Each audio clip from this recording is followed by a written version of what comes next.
Syrian troops backed by Hezbollah fighters have reportedly launched a major offensive in the country's south even as the UN envoy holds talks with President Bashar al-Assad aimed at reducing the violence. State media and activists said on Wednesday that Syrian government forces launched a fresh offensive near the Israeli-occupied Golan Heights aimed at recapturing areas seized by opposition fighters.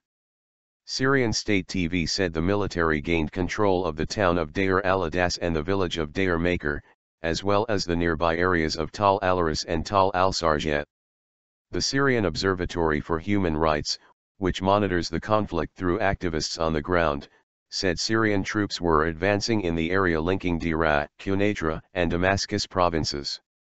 The operations are being led by Hezbollah's special forces, Rami Abdurrahman, who heads the Britain-based activists network, said. Their aim appears to be to eventually reach areas bordering the occupied Golan and set up a border zone under Hezbollah's control. Hezbollah, an Iran-backed Shia group, has offered crucial military support to the Assad government during the nearly 4-year civil war that has left hundreds of thousands dead and millions displaced. Freeze in fighting.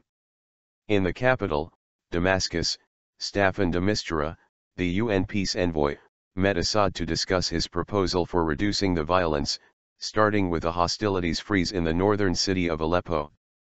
My focus has been and is the importance of reducing the violence and conflict for the Syrian people, and the increase and unimpeded access of humanitarian assistance to all Syrians, de Mistura said.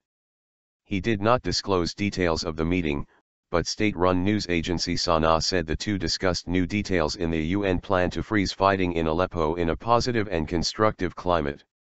In October, de Mistura put forward an action plan for Syria proposing to freeze fighting in local areas to allow for aid deliveries and to lay the groundwork for peace talks.